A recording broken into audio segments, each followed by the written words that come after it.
નમસ્કાર મંતવ્ય ન્યૂઝમાં આપનું સ્વાગત છે। ઇન્ડિયા એટ 9 સાથે હું છું હિનલ।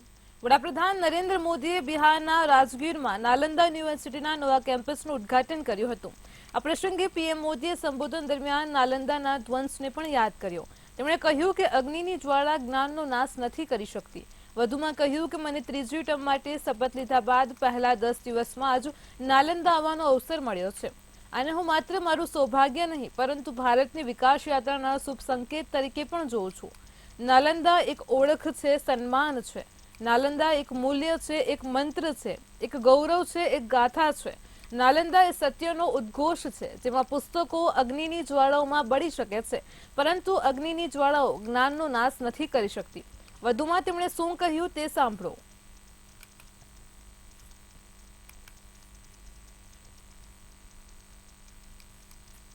मिशन है कि भारत दुनिया के लिए शिक्षा और ज्ञान का केंद्र बने। मेरा मिशन है भारत की पहचान फिर से दुनिया के सबसे प्रोमिनेंट नॉलेज सेंटर के रूप में उभरे और इसके लिए भारत आज बहुत कम उम्र से ही अपने स्टूडेंट्स को इनोवेशन की स्पिरिट से जोड़ रहा है। आज एक तरफ 1 करोड़ से ज्यादा बच्चों को अटल टिंकरिंग लैब में लेटेस्ट टेक्नोलॉजी के एक्सपोजर का लाभ मिल रहा है, वहीं दूसरी ओर चंद्रयान और गगनयान जैसे मिशन स्टूडेंट्स में साइंस के प्रति रुचि बढ़ा रहे हैं। દારૂ કૌભાંડના મુખ્ય આરોપી દિલ્હીના મુખ્યમંત્રી અરવિંદ કેજરીવાલની ન્યાયિક કસ્ટડી વધુ એકવાર લંબાવી દેવામાં આવી છે। દિલ્હીની રાઉઝ એવન્યુ કોર્ટે ફરી એકવાર કેજરીવાલની ન્યાયિક કસ્ટડી 3 જુલાઈ સુધી લંબાવી દીધી છે। આ સાથે જ વિનોદ ચૌહાણની ન્યાયિક કસ્ટડી પણ લંબાવી દેવાય છે। તો આજે બંનેને વિડીયો કોન્ફરન્સિંગ દ્વારા કોર્ટમાં રજૂ કરવામાં આવ્યા હતા। ત્યારે રાઉઝ એવન્યુ કોર્ટના આદેશ બાદ કેજરીવાલે હાલ તિહાડ જેલમાં જ રહેવું પડશે। ઉલ્લેખનીય છે કે ઈડીએ દિલ્હી એક્સાઇઝ પોલિસી કેસમાં सीएम अरविंद केजरीवालની ધરપકડ કરી હતી।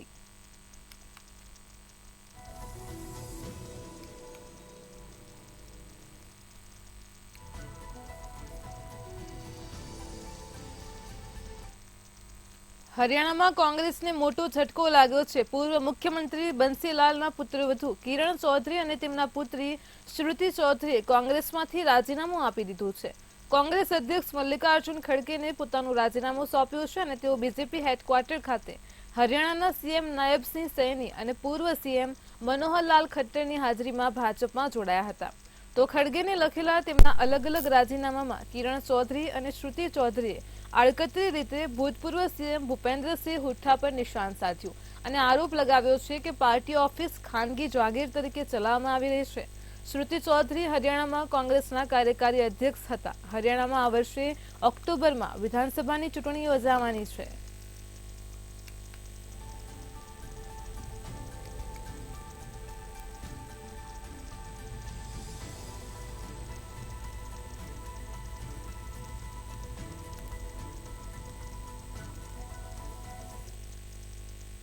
લોકસભા ચૂંટણી બાદ બંગાળ ભાજપના લોકસભા ચૂંટણીમાં આંતરિક બળવા સામે ભાજપે મોટી કાર્યવાહી કરી છે।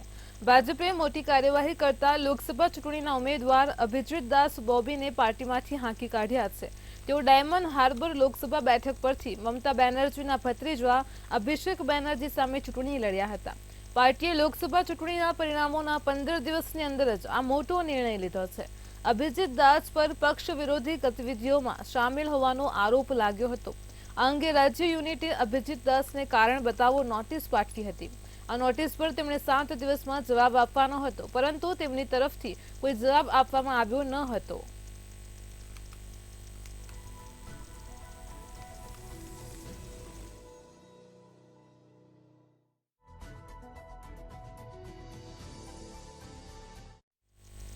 લોકસભા ચૂંટણી 2024ના પરિણામોમાં મહારાષ્ટ્રમાં ભાજપ સહિત એનડીએને મોટો ઝટકો લાગ્યો છે। ભાજપને આરએસએસના ઘણા લોકોએ તેના માટે અજીત પવારના એનસીપી સાથેના ગઠબંધનને જવાબદાર ઠેરવ્યા હતા। હવે એનસીપીએ પણ આ અંગે ખુલ્લેઆમ વળતો પ્રહાર કર્યો છે। એનસીપીએ પણ ચેતવણી આપી છે કે જો અમને આ રીતે નિશાન બનાવવામાં આવશે તો અમે ગઠબંધન તોડીને અલગ રસ્તો અપનાવવા વિચારી શકીએ છીએ। એનસીપી નેતા અમોલ મિતકારીએ કહ્યું કે અમને ખબર પડી છે કે ભાજપના ધારાસભ્યો હાર માટે અજીત પવારને જવાબદાર ઠેરવી રહ્યા છે। હું આવા લોકોને કહેવા માંગુ છું કે જો અજીત પવારને આ રીતે જ નિશાન બનાવવામાં આવશે તો અમારે અલગ સ્ટેન્ડ લેવાનું વિચારવું પડશે। ત્યારે આ બધા વચ્ચે હવે એ જ સવાલ થઈ રહ્યો છે કે આખરે વડાપ્રધાન આ સંઘને કાશી કેવી રીતે પહોંચાડશે।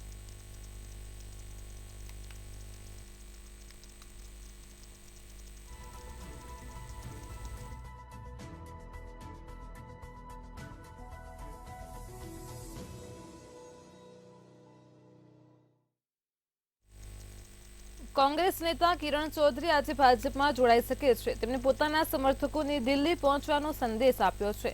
તો કિરણ ચૌધરી તોશામના ધારાસભ્ય છે જે હરિયાણા વિધાનસભામાં કોંગ્રેસ પક્ષના નેતા હતા। ધારાસભ્ય કિરણ ચૌધરી અને તેમની પૂર્વ સાંસદ પુત્રી શ્રુતિ ચૌધરીએ કોંગ્રેસ પાર્ટી છોડી દીધી છે। ત્યારે હાલ કિરણ ચૌધરી અને શ્રુતિ ચૌધરી બંને નવી દિલ્હીમાં ભાજપમાં જોડાય તેવી શક્યતા છે। તો કિરણ ચૌધરીએ કોંગ્રેસ અધ્યક્ષ મલ્લિકાર્જુન ખડગેને મોકલેલા પોતાના રાજીનામાના પત્રોમાં હરિયાણામાં કોંગ્રેસને એક માણસની પાર્ટી ગણાવી છે। તેમનો સંદર્ભ પૂર્વ મુખ્યમંત્રી ભૂપેન્દ્રસિંહ હુડ્ડા તરફ હતો। જો કિરણ ચૌધરી ભાજપમાં જોડાશે તો કોંગ્રેસ તેનો વધુ એક ધારાસભ્ય ગુમાવશે।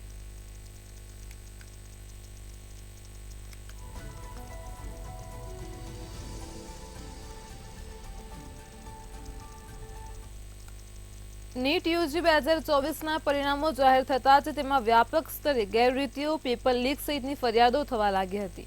આ મુદ્દે 2 સપ્તાહથી વિદ્યાર્થીઓએ ભારે હોબાળો મચાવ્યો છે તેમજ નીટ વિરુદ્ધ સુપ્રીમમાં અરજીઓનો મારો ચલાવ્યો છે। નીટ રદ કરીને ફરીથી પરીક્ષા યોજવાની માંગ કરતા થયેલી અરજીઓ પર સુપ્રીમ કોર્ટે મંગળવારે સુનાવણી હાથ ધરી હતી। આ સમયે સુપ્રીમ કોર્ટે કહ્યું કે નીટમાં 0.001% પણ ગેરરીતિની શક્યતા હોય તો તેની કબૂલાત કરો અને તે અંગે યોગ્ય પગલાં લો। ન્યાયાધીશો વિક્રમનાથ અને એસવીએન ભટ્ટીની વેકેશન બેન્ચે કહ્યું કે વિદ્યાર્થીઓએ પરીક્ષાની તૈયારી કરી છે, અમે તેમની મહેનતને ભૂલી શકીએ નહીં।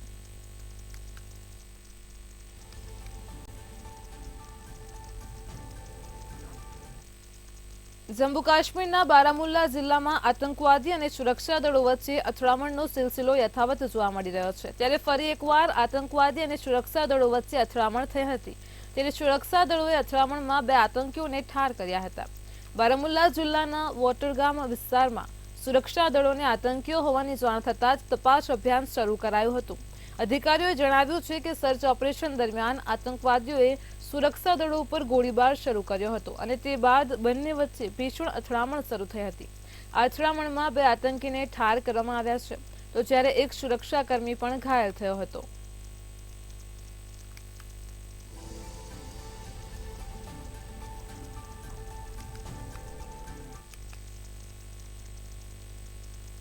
અયોધ્યામાં રામ મંદિરની સુરક્ષા માટે તૈનાત એક જવાનનું ગોળી વાગવાથી મોત થયું છે। આ ઘટના આજે સવારે 5:25 બની હતી। આ જવાનનું નામ શત્રુઘ્ન વિશ્વકર્મા છે। સૂત્રોના જણાવ્યા અનુસાર આ જવાન ઘટના સમયે કોટેશ્વર મંદિરની સામે બનાવવામાં આવી રહેલા વીઆઈપી ગેટ પાસે તૈનાત હતો। રામ મંદિરનો મુખ્ય ભાગ અહીંથી માત્ર 150 મીટર દૂર છે।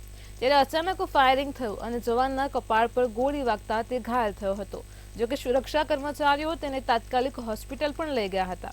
હાલત ગંભીર બનતા તેને ટ્રોમા સેન્ટરમાં રિફર કરવામાં આવ્યો હતો જ્યાં ડોક્ટરોએ જવાનને મૃત જાહેર કર્યો। તો આઈજી અને એસએસપી ઘટના સ્થળે પહોંચ્યા હતા અને તપાસ હાથ ધરી છે। આ સાથે જ ફોરેન્સિક ટીમને પણ બોલાવવામાં આવી હતી।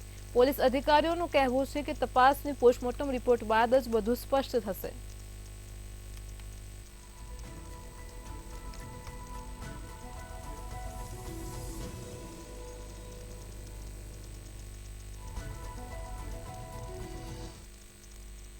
બીએમસી હેડક્વાર્ટર સહિત મુંબઈની લગભગ 50 હોસ્પિટલોને બોમ્બની ધમકી મળી છે। માહિતી અનુસાર BMC headquarter, Jaslok hospital, Raheja hospital, 7 hills hospital સહિત 50થી વધુ હોસ્પિટલોને ઈમેલ દ્વારા બોમ્બથી ઉડાવી દેવાની ધમકી મળી છે અને જે બાદ મુંબઈ પોલીસની ટીમ ઘટના સ્થળે પહોંચી છે અને સર્ચ ઓપરેશન શરૂ કર્યું છે।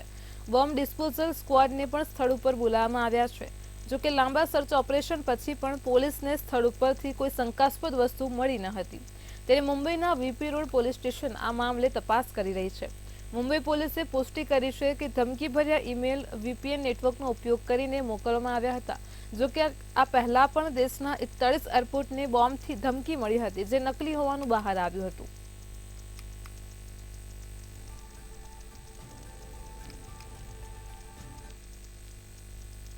કાનપુરમાંથી પોલીસને શમશાર કરતો એક વિડીયો સામે આવ્યો છે। અસહ્ય ગરમીના કારણે હીટ સ્ટ્રોકના કેસમાં સતત વધારો થઈ રહ્યો છે। ત્યારે મળતી માહિતી અનુસાર કાનપુરમાં પણ એક પોલીસ કોન્સ્ટેબલ ફરજ પર હતા અને ભારે ગરમીને કારણે હીટ સ્ટ્રોકનો તે શિકાર બન્યા, જેને કારણે તે ચક્કર ખાઈને જમીન પર પડી ગયા। ત્યારે એક ઇન્સ્પેક્ટર તેને સારવાર માટે હોસ્પિટલ લઈ જવાને બદલે વિડીયો બનાવવામાં મસ્ત રહ્યા અને આખરે તે કોન્સ્ટેબલનું વિલંબના કારણે ઘટના સ્થળે જ મોત નીપજ્યું।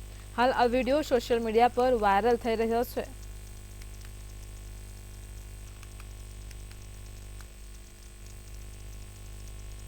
લાંબી રાહ અને અનિશ્ચિતતા બાદ ચોમાસાએ ફરી વેગ પકડ્યો છે। દેશના દક્ષિણ પૂર્વ અને ઉત્તર પશ્ચિમ બંને ભાગોમાં 4 ચક્રવાતી પરિસ્થિતિઓની રચના થઈ છે, જ્યાંથી પવન મોટા પ્રમાણમાં ભેજ વહન કરી રહ્યો છે। તો વેસ્ટર્ન ડિસ્ટર્બન્સની અસરને કારણે પંજાબ, હરિયાણા, રાજસ્થાનના ઘણા ભાગોમાં વરસાદની શક્યતા છે। તે જ સમયે બિહારના કેટલાક જિલ્લાઓમાં પણ હળવો વરસાદ થયો છે। તો બિહાર, ઝારખંડ અને ઓડિશામાં આગામી 5 દિવસ દરમિયાન વરસાદ અને ગાજવીજ સાથે વરસાદ પડી શકે તેવી આગાહી છે। તો ચોમાસું 22 જૂન સુધીમાં બિહાર, ઝારખંડ અને 26 થી 27 જૂન સુધીમાં પશ્ચિમ ઉત્તર પ્રદેશમાં પહોંચી જશે।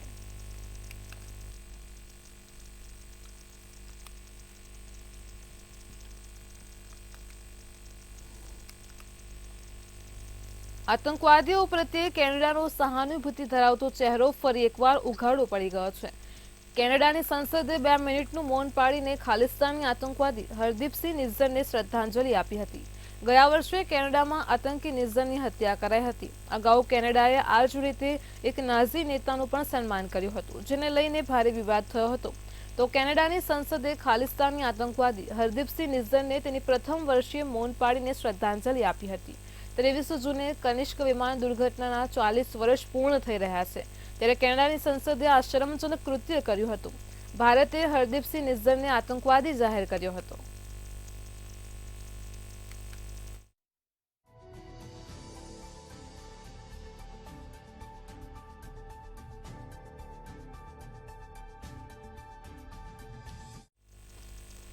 મક્કા હજ માટે મક્કા પહોંચેલા 550 થી વધુ લોકોના મૃત્યુ થયા છે। પ્રાપ્ત માહિતી અનુસાર મૃતકોમાં ઓછામાં ઓછા 323 ઇજિપ્તવાસીઓ હતા અને જેમાં મોટાભાગના મૃત્યુ ગરમી સંબંધિત રોગોને કારણે થયા છે।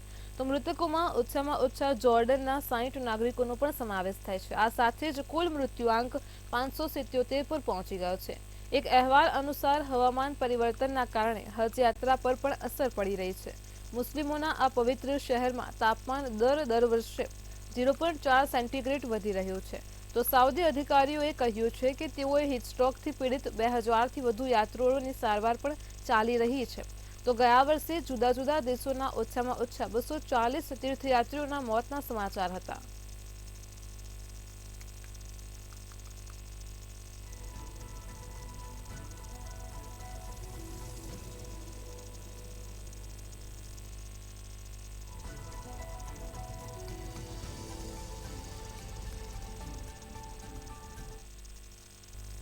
રાજ્યમાં 5 દિવસ હળવાથી ભારે વરસાદની હવામાન વિભાગે આગાહી કરી છે। દક્ષિણ ગુજરાતના તમામ જિલ્લાઓમાં ગાજવીજ સાથે વરસાદ વરસી શકે છે। તો અમદાવાદ સહિત કેટલાક જિલ્લાઓમાં વરસાદની આગાહી કરાઈ છે। સૌરાષ્ટ્રના અમુક જિલ્લાઓમાં વરસાદ વરસી શકે છે, જ્યારે ઉત્તર ગુજરાત અને મધ્ય ગુજરાતમાં વીજળી સાથે મધ્યમ વરસાદની આગાહી કરાઈ છે। તો દક્ષિણ ગુજરાતના તમામ જિલ્લાઓમાં મેઘરાજા વરસી શકે છે।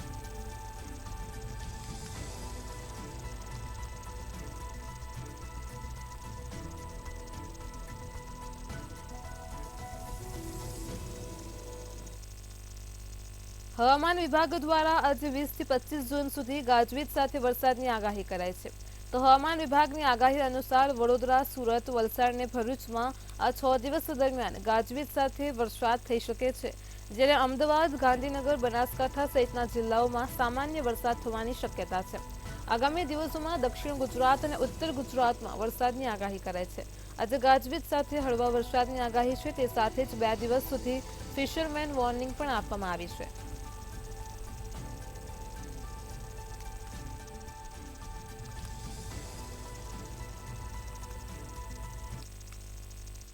જો તમે વેફર લવર છો તો વેફર ખાતા પહેલા ચેતજો, કેમ કે જામનગરમાં પ્રખ્યાત બાલાજી ક્રન્ચેક્સ વેફરમાંથી દેડકો નીકળ્યો છે.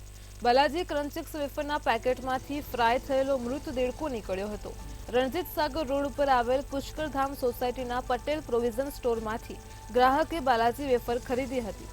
વેફરના પેકેટમાંથી મૃત દેડકો નીકળતા ગ્રાહક દ્વારા ફરિયાદ કરવામાં આવી હતી. ત્યારે ફરિયાદના આધારે મનપાની ફૂડ શાખા દ્વારા મૃત દેડકા સહિતના નમૂના લેવામાં આવ્યા છે અને જ્યારે આ લેવાયેલ નમૂનો લેબમાં મોકલવામાં આવશે અને આ અંગે ગ્રાહક સુરક્ષામાં પણ ફરિયાદ કરવા ગ્રાહક દ્વારા તજવીજ હાથ ધરવામાં આવી છે. અમને ટેલિફોનિક સૂચના મળતા રણજીસાગર રોડ પર પુષ્કરધામ સોસાયટીમાં એક Chamunda provision Patel PAN and cold drinks નામની દુકાન અને પ્રોવિઝન સાથેની છે. ત્યાંથી એક કસ્ટમર જસ્મીન પટેલ દ્વારા બાલાજીની સિમ્પલ કંચી વેફર્સ સોલ્ટેડ ખરીદેલ હતી ગઈ રાત્રે, અને એમાં નાના બાળકોએ ખાતા એમાંથી દેડકો ચીપાઈ ગયેલો હોય એવું જોવા મળેલ હતું. અને કસ્ટમરનો ફોન આવતા અમે ફૂડની ટીમ અત્યારે અહીંયા દુકાન ઉપર આવેલ છે અને પેકેટ જોતા એ દેડકા જેવું લાગે છે અને આની કાર્યવાહી અમે એજન્સીમાંથી આ જ બેચ નંબરના હે ને આ વેફરના નમૂના લેવાની કાર્યવાહી હવેથી કરીશું. મારે ભાઈની છોકરી ભત્રીજી અહીંયા વેફર લેવા આવી હતી કંચેસ 10 વાળી. રાતે મારી છોકરીએ 9 મહિનાની છોકરી છે, એને અડધી વેફર ખાધી, પછી રાખી દીધી. પછી મારી મોટી છોકરી બીજી ખાધી ને રાતે નીકળી 10:30 થી 11 ની વચ્ચે. એટલે દેડકો નીકળે જોયો, મારી ભત્રીજીએ ઘા કરીને નાખી દીધો. કાકા મને કે આમાં દેડકો છે, એટલે મેં કીધું ન હોય તો દેખાડ્યો. મેં જોયું હા વેફરમાં પાછો રાખીને મેં મૂકી દીધો. મૂકીને પાછી સવારે અહીંયા દુકાને પાછો આવ્યો અને ભાઈને દેખાડ્યું. ભાઈ કે કઈ વાંધો નહીં, કે કઈ એજન્સીથી તમે માલ મંગાવો છો? કે S2 માંથી. એ એજન્સી વાળા ભાઈ આગળ ગયો. ભાઈ આગળ ગયો અને ભાઈ કે વાત કરી ભાઈ કે કઈ વાંધો, અમે કસ્ટમર વાત કરેલ. કસ્ટમર 10-11 વાગ્યા લગીને ફોનમાં કઈ જવાબ ના આવ્યો, એટલે અમે ડાયરેક્ટ કસ્ટમરમાં ફોન કર્યો. એટલે મેડમે ફોન ઉપાડ્યો. મેડમે એવો જવાબ દીધો કે તમે તમારી રીતે મંડો જી કરવું હોય મંડો કરો, અમારા તો આવા કેસ આવ્યા રાખતા હોય. આટલા વર્ષ થયા, અમારે 20 વર્ષ થયા બિઝનેસ છે, પણ કોઈ દી આવું કેસ કે કઈ થયું નથી. ને અમને અહીંયા જાણ કરવા આવી કે અહીંયા આવી રીતે થયું છે. હવે પેકેટ એકદમ ખુલેલો છે કે વસ્તુ બનવાકારક નથી. હવે તોય ફરિયાદી ઈ કે છે કે અંદર છે કઈક ટૂંકમાં જીવ જંતુ એવી રીતે છે. હવે કોઈ દી બનતું નથી ને આ ખુલેલો પેકેટ છે ને અમને જાણ કરવા આવી કે તમે આવીને અહીંયા જોઈ જાઓ. એવું જંતુમાં શું નીકળ્યું? દેડકા જેવું લાગે છે કઈક પોઝિશન. અમારો જે રીતનો પ્લાન્ટ છે અને જે રીતના અમે પ્રિકોશન લઈએ છીએ એ રીતે અમે આપને પણ આ પ્લાન્ટ બતાવ્યો, આપે પણ જોયો. તો અમે એટલું હાઇજેનિક પ્રોડક્શન કરીએ છીએ જેમાં આ પ્રકારની ગુંજાઈશનો મને કોઈ શંકા લાગતી નથી કે આવું કંઈ બની શકે.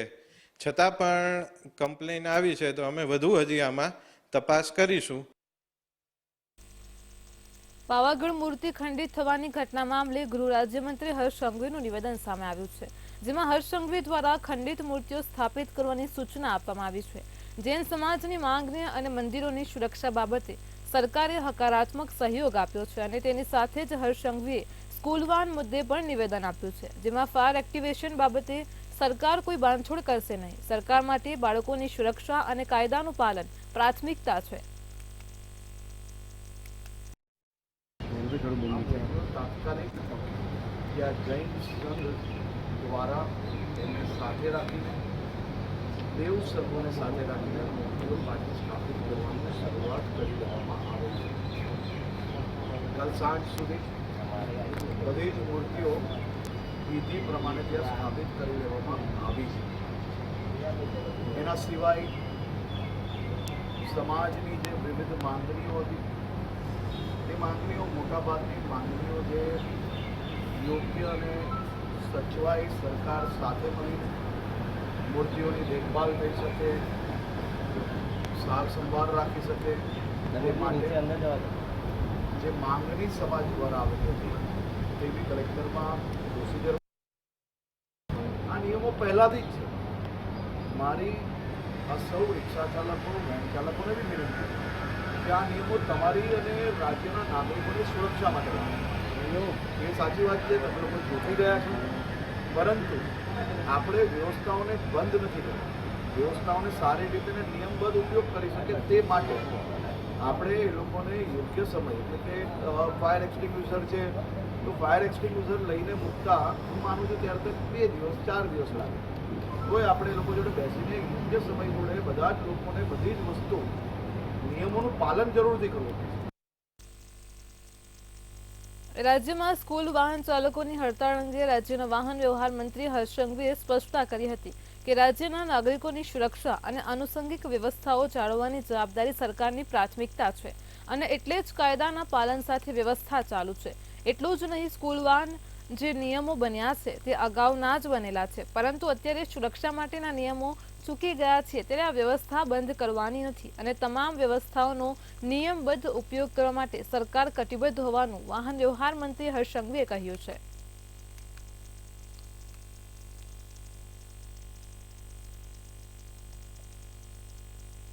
કચ્છની દરિયાઈ સીમામાંથી માદક પદાર્થનો જથ્થો મળી આવવાનો સિલસિલો હજુ પણ યથાવત છે. કચ્છની દરિયાઈ સીમામાંથી ફરી એકવાર 19 પેકેટ ચરસના મળી આવ્યા છે, તો છેલ્લા 11 દિવસોમાં ચરસના 182 પેકેટ મળી આવ્યા છે. કચ્છની દરિયાઈ સીમા પર બીએસએફ સહિતની એજન્સીઓ દ્વારા સઘન પેટ્રોલિંગ કરવામાં આવી રહ્યું છે. બીએસએફની જખો કોસ્ટ વિસ્તારમાં સર્ચ ઓપરેશનમાં ડ્રગ્સના 19 પેકેટ કબજે કર્યા છે. આ ડ્રગ્સના પેકેટ મંગળવારની મોડી રાત્રે 2 જુદા જુદા નિર્જન બેટ પરથી મળ્યા હતા. બીએસએફની પેટ્રોલિંગ દરમિયાન અન્ય 23 જેટલા પેકેટ પણ કબજે કરાયા છે, તો પોલીસ દ્વારા સમગ્ર વિસ્તારમાં ચેકિંગ ચાલી રહ્યું છે.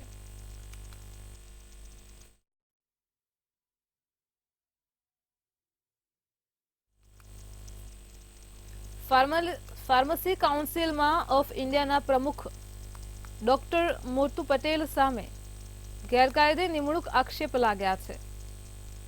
ફાર્માસિસ્ટ સેવા સંસ્થાનના પ્રમુખે પંકજ મિશ્રાએ ભ્રષ્ટાચારના આક્ષેપ કર્યા છે, તો આજ મુદ્દે ગુજરાત ફાર્મસી કાઉન્સિલમાં ફરિયાદ પણ નોંધાઈ છે.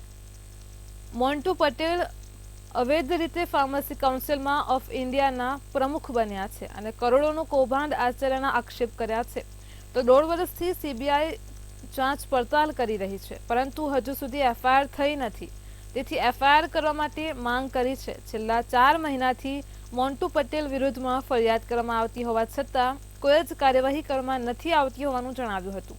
વધુમાં પંકજ મિશ્રાએ જણાવ્યું હતું કે મોન્ટુ પટેલ ગુજરાતી હોવાથી કેન્દ્રીય આરોગ્ય વિભાગ, રાષ્ટ્રીય ફાર્મસી કાઉન્સિલ અને સીબીઆઈ પણ તેની સામે કોઈ કાર્યવાહી નથી કરતી. જે ફાર્મસીનું રજિસ્ટ્રેશન જ્યાંનું હોય ત્યાં જ વેપાર કરી શકાય, પરંતુ તેના દ્વારા દરેક જગ્યાએ ગેરકાયદેસર પ્રવૃત્તિ કરવામાં આવતી હતી. તો 2020માં ફાર્મસી કાઉન્સિલની ચૂંટણીમાં પણ ખોટી રીતે મતદાન કરાવ્યું હતું.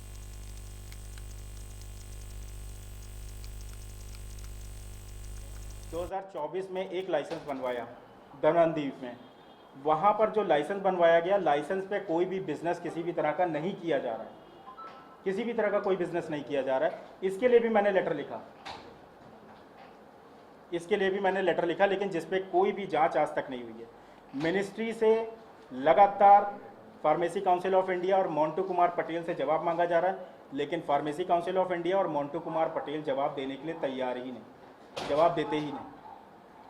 अंततः हमें गुजरात फार्मेसी काउंसिल में बुलाया गया.